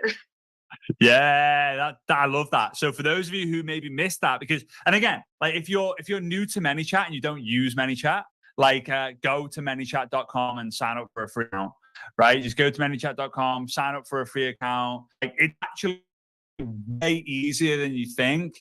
Like the first thing is you just create an account, you link it to your Instagram, you link it to a biz page. We'll talk about what they've got to do with that. In fact, let's talk about it now. So what do they have to do to link it? Because some people might get messed up because it only works for the Facebook business page and then a certain type of Instagram page. So what should people do to be able to get that sorted? I'm so glad you asked this. Otherwise, you're going to get headaches from everyone. Yeah. So the biggest thing that I've found is, just to clarify with business, a professional page, like, oh, I've turned it into professional mode, that's still a personal profile. So that part doesn't work. It's a specific business page. And like we learned from you within the inner circle, when you create a business page, it's literally a place to dump your content. So you go, you create a page, you can make it look identical to your personal page, and then you have a Facebook business page. The easiest way that I have found to make it work is then to take your Instagram. You can have it in creator mode or in business, and then link Instagram to your Facebook business page before you do anything. Because if your Instagram is like to your professional page or your personal profile, it still won't work. Right. It needs to all be linked. Then you can go in, and when you go into ManyChat and you go to create your free account and it says sign in with Facebook, now they're nearly going to be both connected because you've already done the work on the back end. Yeah, instead of you signing up to Facebook and then having to try and figure it all out and messing it up. So go onto Facebook, create that Facebook business page. You can use the same profile you have on your profile. You can use the same profile picture you have on your profile. You can use the same cover photo that you have on your cover photo. Then you're going to go onto Instagram. You're going to make sure that you're on like the Instagram business mode, right? Then you link that. Then you link Then you link the Instagram business page to the Instagram Facebook page. Then you go to manychat.com. And then what you're going to do is you get to click. There are ways to do it, but you can click on automation. It's in one of the menus, right? Do this from the computer, laptop, the desktop. Don't do it from the phone, right? Go into automation, and then you can click new automation, and then you can start from scratch. Or if you want like the cheat code, you can collect an Instagram template, and it'll be the turn the comments into conversations template. Like real simple. And I love that hack. So have you noticed that since you've implemented this, that you just wanted to create more content because like you found a way where you can automatically put people through a process of all that like decision tree idea? Yeah, it actually helps my call to actions. So I am a recovering overthinker, right? So I constantly would overthink how they think, but this allows you to have the fun and the freedom to be able to have a post, have a reel, have a story. And even if the post or the reel or the story that you ask for someone to comment and engage with or interact with, as I like to say now, isn't going to trigger your bot, it's still really fun to watch the growth of your audience interact, especially on Instagram. And it's been a lot of fun, especially in stories, even though, they don't go viral. Like you post one story, you ask them for information, and a couple of days later you use your bot and you say your keyword, and then you start to see it work. And it kind of takes a mundane task, going through business, and you're kind of trudging along, kind of make fun. All of a sudden you look down and your Instagram notification will be like ping, ping, ping, ping, and you're like, what just happened? It like builds your energy, doesn't it? And that's the whole thing. Like for a lot of people is when they need that kind of dopamine hit, and this allows you to be in a little bit more control of it all. So so you create the ManyChat, right? You link everything up, you create the ManyChat, you create the flow, and then you're going to go on like a 30-day, 90-day run of creating content with the call to action that triggers it, just so you can kind of see it go to work. After that, you can then go and create the bubbles going off everywhere. After that, you can then look to create certain keywords that if people message you with a certain keyword, like if someone messages you the word business, for example, then it can fire off saying, hey, I see you want more information about how to join the business. Have you done something like this before? Yes or no? They say no. It's like, well, this is probably not going to be for you. If they say yes, it takes through a process so that everyone who makes it to the end of the process, they're ready to join you in the business. Do you leverage anything like Calendly or any like call booking softwares or anything so that when someone is qualified after the decision tree, they can kind of jump on a call with you, or do you just prefer to just do it chat in the messenger? I don't use Calendly. I have it linked together with Google Sheets. So if I use contact information, it gathers it and it will integrate to there. I personally am better. Look, it took a while to learn myself, I guess, is what I'm trying to say. And so doing calls and having them automatically scheduled with someone that I might have never actually interacted with, but my bot did, made me a little nervous, only because I waffle on a lot. So it was kind of confusing. So I don't use Calendly, but I know that there are a lot of people that do, and it works really well for that. Yeah. So I absolutely love that. If the is asked all the questions and then you jump on a call and you're like, so tell me about you. And they're like, I told you about it already in the freaking messenger, mate. And you're like, oh yeah, you did. Here's what I would recommend for those of you who make the decision to go all in with DM automation is if you know there's going to be a lot of bot responses, give the name a bot. Give the bot a name. I remember telling Jessie Lee this, right? I was saying to her, like, if you use the DM automation, I was getting her into it for her team as well. Said, just call it like Betty Bot. And she actually ended up calling it Betty the Bot. So it would say like, hey, Mary Elizabeth, this is Jessie Lee's, automated virtual assistant. My name's Betty the Bot, right? Before we get you onto a call with Jessie Lee, like, I have some questions for you. And if for those of you who think like, oh, it's just a bit weird, go and try and contact some companies now. They all use AI. They all use these bots to see if they can give you the answer without you actually speaking to someone, because it saves them time, it saves them energy, it saves their staff costs and all these fun stuffs. So you link it up. You create the content with the valuable, with any keyword you want. You can have 3 words as the keyword, but I would keep it simple. You then have the automated comment reply saying like, congrats, the information's now in your inbox, which is amazing. You could even ask a question on there, right? So they comment the word, your response is like a question, and they respond to it. So now there's like flipping 3 comments from 1 comment, which could just go nuts on a lot of the posts. And then it's going to fire off the information that they want. What else? What would you say to someone who's new with ManyChat, who's someone who's getting started with ManyChat? Like, because you and I have gone through the process of like, the hyper-focused deep dive. Yeah, we went down that rabbit hole. Yeah. Exactly, right? It's like, there's a lot to learn. And just because it's a new platform or a new look of a website, you can quite well like, oh, there's things to do so many different ways. What would you recommend to someone, like, just to get them started and moving forward with ManyChat? Honestly, the very first thing that I would tell anyone to do is once they set up their account is to go to ManyChat's YouTube channel, and they have playlists on their YouTube channel. And I recommend this nearly every day and all of the mentor calls at time, I guess all at, but truly, because it walks them through step by step, like how to set up your account, how to link your profiles, what keyword automation is, what you can do with it. And then there's, it shows you what live chat is. And because there's so many features within ManyChat, but it's called Basics of Instagram. And the longest video in there is 7 minutes. I listened to 1.5, but it is simple thing. Yeah. It's incredible. So for those of you who don't know, like, my story with ManyChat, I remember I commented on a marketer's Facebook Live because they said, like, comment such and such a word and I'll get you the information. So I was like, there's no way he's responding to 300 people. So I was like, screw it, whatever the word was, live. And straight away, I got a message, and I was freaking out because I got a message from this marketer who followed, and I was like, wow, it was rapid. I took a step back and was like, whoa, no. This guy's smart. There's no way he's doing this to everyone, and there's no way he could have done it because he's still live.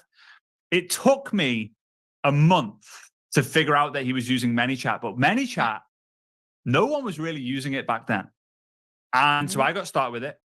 It was so old school. It was so old fashioned. It was so, I say old school. It was old fashioned. It wasn't old school. It was old fashioned. And I remember people getting the message and freaking out like, oh my God, thank you so much. They were replying as if it was me. Now people are onto the fact that there are many chat bots, there's automation and all this fun stuff. But what we used to do is we used to go live and I used to sell the books. I used to say, hey, if you want my book, comment book. And I just kept doing it and doing it. 30% of the books that we've sold, 30% of I Dare You came from, in some way, shape, or form, the ManyChat bot. It was crazy because they never used to have rules. So I used to be able to get people to comment book, and then I could just send them a message every single day. every single day, 3 times a day if I want. Like I'm doing a webinar, click here, hey, buy the book. Hey, Steve read the book and he said it was amazing. Buy the book, buy the book, buy the book. So sending testimonials like crazy. Have you ventured down the broadcasts section of ManyChat yet? Have. Okay, all right. Well, let's discuss that in a little moment. But for now, how do people follow you, Mary Elizabeth? On Instagram and TikTok, my handle is the only Mary Elizabeth, and on Facebook, it is Mary Elizabeth Ratten. WRATTEN. I love it. So, guys, if you're in the inner circle, you can book a mentor call with Mary Elizabeth, and she will be able to help you with all things ManyChat. If you're not in the inner circle, please don't reach out and ask her loads of ManyChat questions, right? It's, unless you're absolutely dying to know something or you've gone through her ManyChat bot, whatever it might be, please don't reach out to her and ask her like, hey, can you help me do mine? Because like her time is super valuable and she's doing lots of stuff with time. So yeah, but if you're in the inner circle, go book a mentor call. That's what the inner circle is. We're super grateful to have her as well. So Mary Elizabeth, thank you so much for the first part. That was amazing. I really appreciate it. Thank you so much. I flipping loved that. Like truly, like, and again, I get super excited when I know a strategy works. And if you implement it, you're either going to get better results, you're going to spend less time, you're going to spend less energy, and you spend less thought process so that you can spend more time doing the things that you actually want and therefore feel like you actually have a business.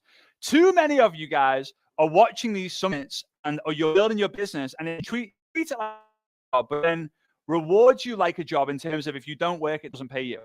Right? And then you do work and it pays you. But what if you created it like a business where you had the systems, the processes, the automation so that you could do 10, 20-hour weeks and get the full-time 40, 50-hour week pay, right? 50-hour week, 70-hour week, 80 week, 100-hour week pay, still doing the 10, 15, 20 hours. And I really love the idea of no matter how big the business gets, the number of hours you do stays consistent. Instead of, oh my God, I've got 3,000 people in my team now. Now I'm spending 80 hours a week.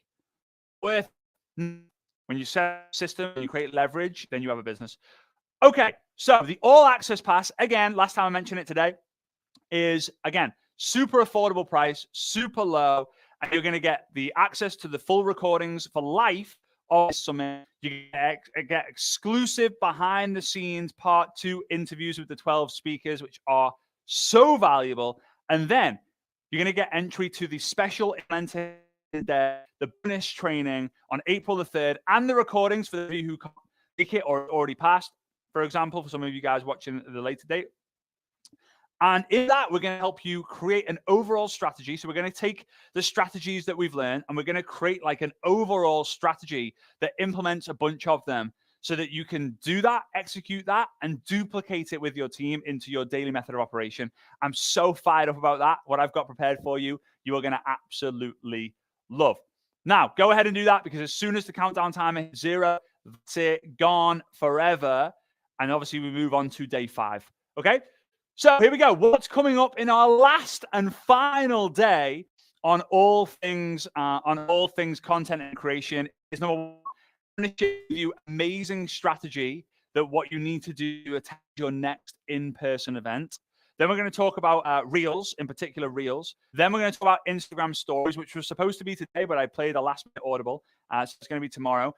Then a YouTube interview I did with my dad, who was stood right here.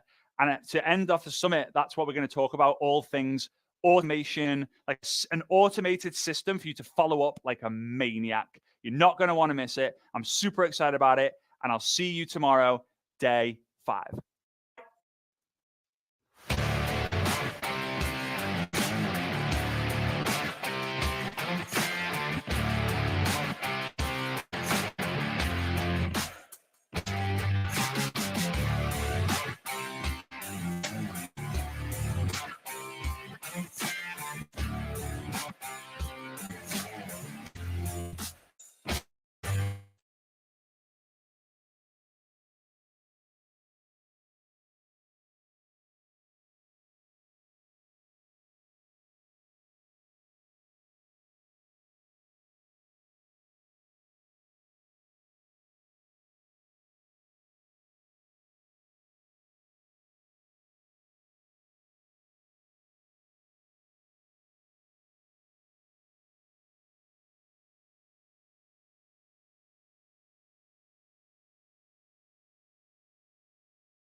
All right, legends, welcome back to part 2 with the incredible Florence. Remember, it's Florence_Keto World, right? That's it, right? Florence. Okay, I got it. Go stalk her. If you're German speaking and you're not stalking her, then you're missing out a big trick. If you aren't German speaking, then follow her anyway, because it's going to be absolutely amazing for you. Get an idea of the style of content, how it all works, and you can see how she grows as well, cheering her on, a fellow content creator. So, Florence, one thing I love that you were talking about there is obviously focused content, providing value, build a community. And then you said that you sell in the DMs, which I think a lot of people really need to understand this. Like the idea of you get awareness and attention with your public feed, and then you sell in the messenger. In fact, the messenger is where the money is made. The messenger, for those who use Facebook, it's a separate platform. WhatsApp, Telegram, or Instagram Messenger. These are the most important platforms for us to be growing on. So what are you doing that's allowing you to close the deal with, because obviously you're getting lots of comments, you're getting lots of story views, you're getting a lot of people watching your lives, you're getting people watching your reels. Like, what are you doing in the DMs? Like, what are the questions you're asking? What's your process? What's your flow? Sure. So first of all, I always try to get people into the DMs. Also, when I'm doing a story, I don't only link the product or something. I link to my WhatsApp, so they can actually shoot me a message, and then I have them in WhatsApp. So I have the number. It's kind of more of a warmer lead then, because people, they already trust you, they gave you the number or they talk to you. And I kind of ask questions. I just ask questions like, what's your goal? What's your struggle right now? And I give a few tips for free as well. Like I help them with the issue, and then I kind of make the turn to the product, how the product, I try to find out their pain point. Yeah, if you just put it like this, see, okay, what's their struggle? What is their dream outcome? And then I say, hey, okay, from the struggle, the product can help you to get your dream outcome. Are you interested in getting more information about that? And when they say yes, I send them a link where the product is explained, basically, where they can get more information about the product, or also the business opportunity if I have someone talking about business with someone. And then they kind of inform themselves, and either they buy automatically or I follow up with them, because you had money in the DMs, but money is also a lot in the follow-up. So if you don't follow up with those leads, you're missing out on so many customers. It's insane. And when I'm doing a reel, for example, about the business or selling the dream, like where I'm living, what people are dreaming about, I make a comment, and when they comment, I just shoot them a message and then get them in my DMs. So my DMs are always full. Like I always have a full DM on Instagram, on Facebook, on WhatsApp. Like it never stops. Like it's always going on. And I kind of make the shift from their problem and their dream outcome, and I say how the product can help them to go from A to B and reach their goals with that. So you're creating the gap, kind of like where you are right now. What pains are you feeling? What would, like, if I had the magic wand and I could give you something, what would be that thing like to see how a start point and end point? And then you're looking to close the gap, right? Get them to as close as this situation as possible. And are you doing it by text? Are you doing it by voice note? Or are you doing it by video call? Like, how are you communicating with people? So I'm doing mostly text, because I figured when I'm sending a voice message, they send a voice message back. Sometimes it's like, I don't want to listen to a 10-minute voice. I'm sorry, but it's just like, I know, I get it. It's just, to be honest. So I do text mostly, because I also have like some scripts and short keys that I'm using that I had in my phone, like to ask the frequent questions, which saves me so much time. So I have a DMs. And sometimes I do voice, like with the business, when it's more like really getting personal, like the dreams that people have. I like to work more with voice messages, and I also try to get them into a Zoom call with me, so I get to know them. We actually work together when I recruit a business partner. So I find it very important to build more trust. Because actually, the thing is, if people don't trust you, they will not buy from you, or they will not join your team.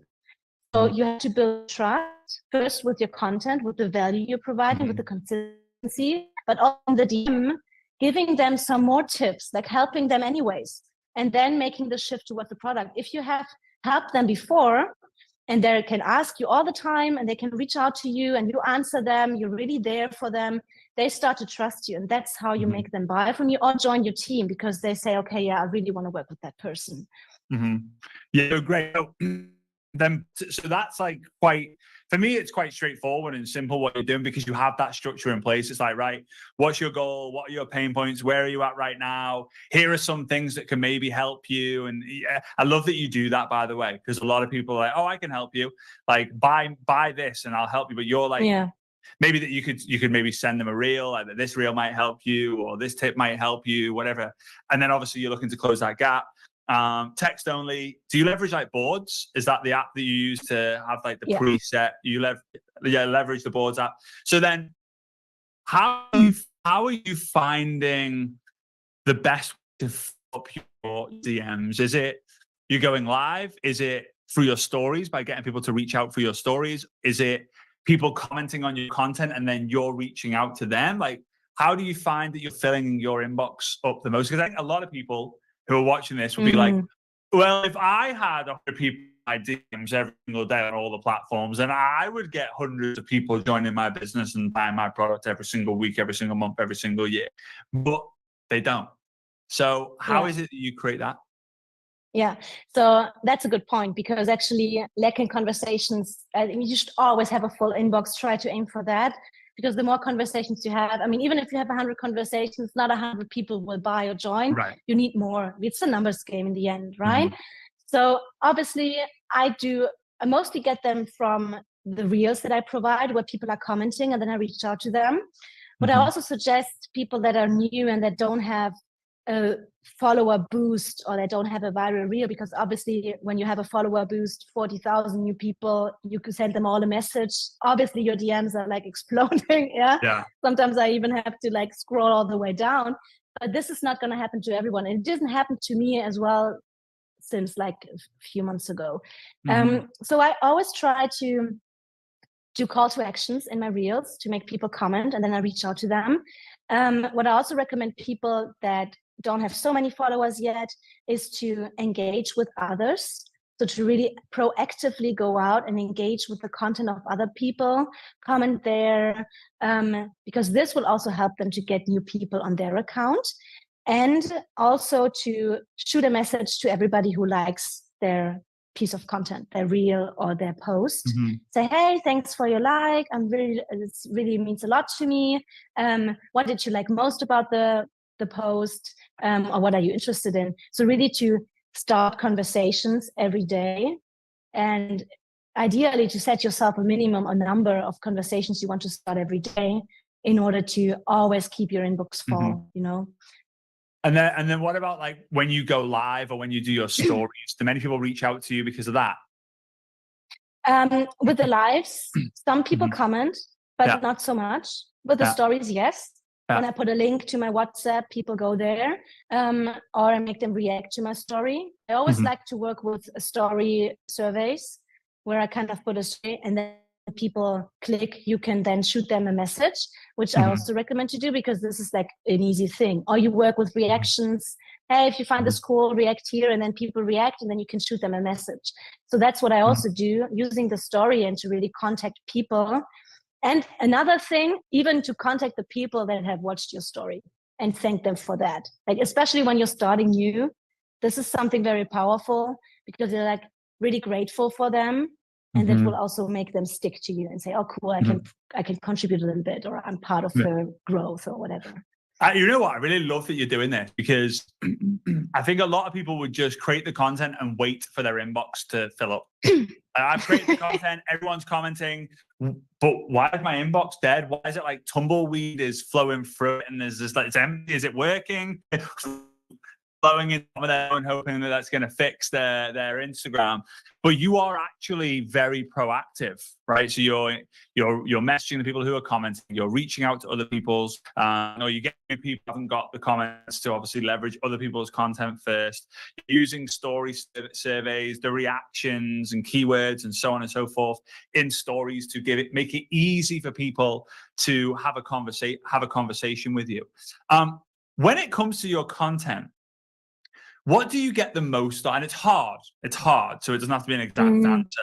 What do you get the most of? Do you get the most like likes, comments, shares, saves? Like, what do you notice that you get the most of? Because I noticed I get a load of shares, not that many comments. I get a lot of comments, but like, it's not like, whoa, there's like 1,000 comments, but there's 1,000 shares. Like, what? How come? What the heck? So what do you find yourself? So first of all, to go back to the first one, the just add that it doesn't mean that if you're proactively reaching out to people, that you're telling them, oh, look, buy my product. Like, this is not how it's supposed to be. Like, this is just very important to say, that you try to build a relationship with the people, because then they will buy from you. To come to your next question, but for me, it's really that people save my content because it's so much value in it, or also because I'm still doing recipes. So people obviously like to save the recipes for later, or they have a whole collection themselves, what they can then look into afterwards. So a lot of people save my content. Right. And that's also really cool, because this also gives you a boost in the algorithm. And when I do a call to action in a reel, I also tend to lots of comments.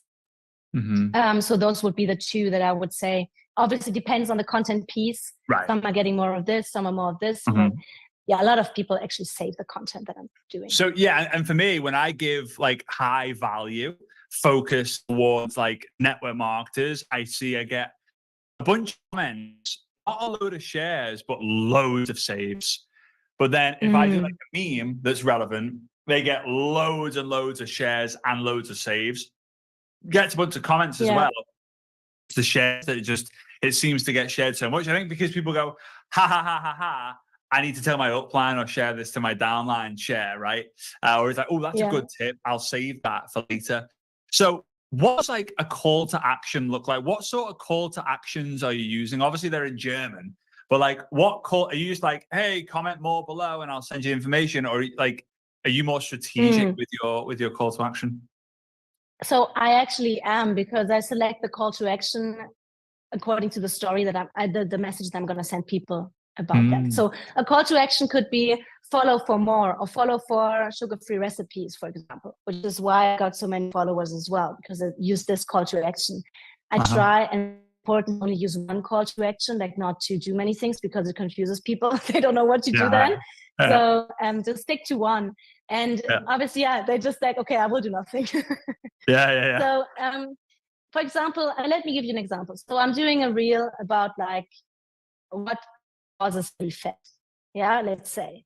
And I say, it's like stress, like lack of sleep, too much sugar, too much, I don't find the word. Bad it's like bad carbs. I mean, if I say German, it's like verarbeitete Kohlenhydrate. You might not get it. Verarbeitete Kohlenhydrate. Oh my days! That was the most complicated. That was the most complicated carb I've ever heard of. That was processed carb. That's what I'm looking for. Processed carbs. That's the word, right? That was intense.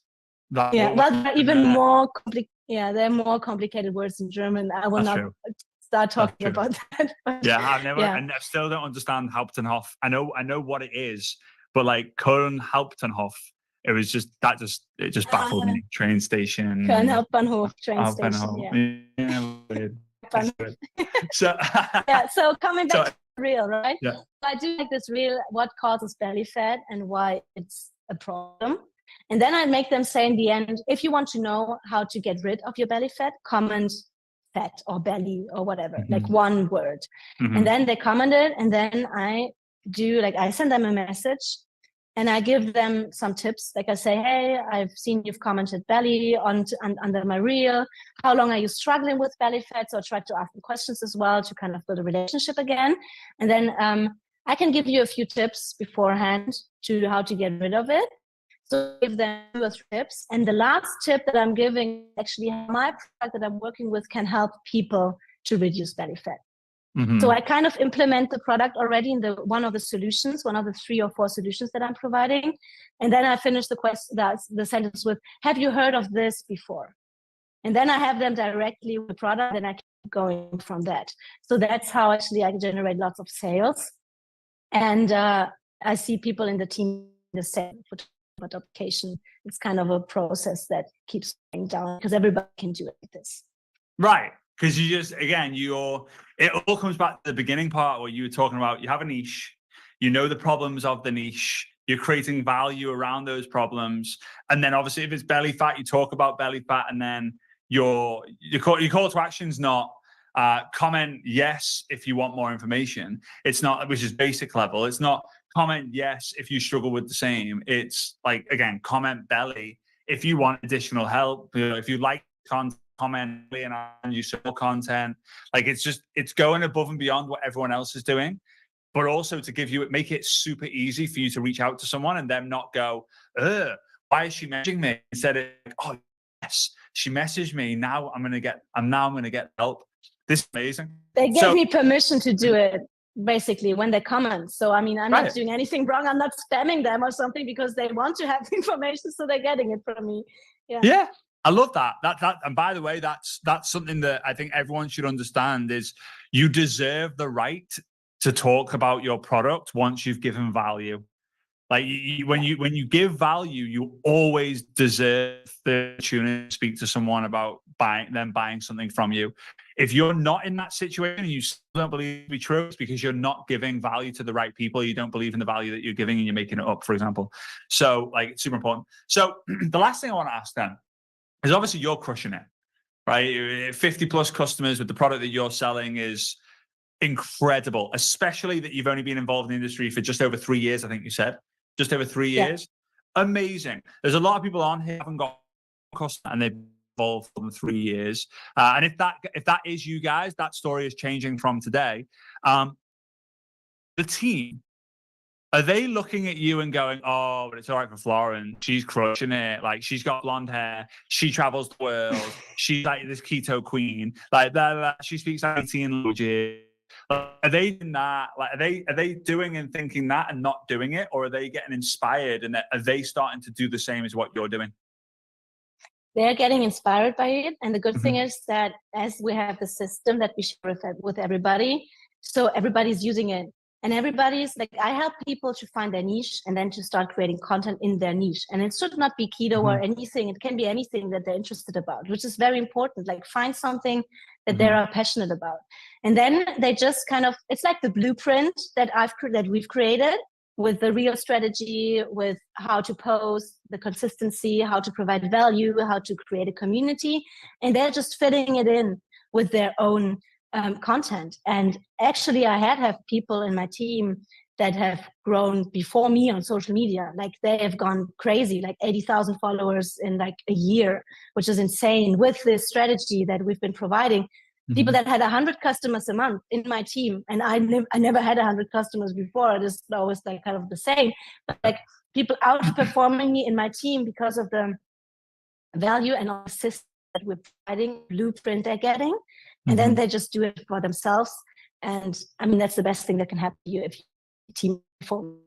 Yeah, and you're biggest goal. You're like, yeah. How are you doing that? Yeah, so I'm actually learning from them. I'm learning from them how they do it, and this is how we kind of. So I don't think people are intimidated, because they all know where I'm coming from, and they know that I started from zero, and that I had no clue how to do it in the beginning. And I didn't do it right from the beginning. Like, I did a lot of mistakes. My content, the design was horrible. Like, it looked, wow, when I was scrolling down, which I don't recommend to do anybody. Yeah. It's like, I'm like, oh my God, like, how could I even put this out there? But they see the growth in your social media, how you're growing with it and how you're developing with it. And so they feel, okay, like, I can do it as well, because she started the same as I did. Yeah, it's funny because inspiration comes from progression.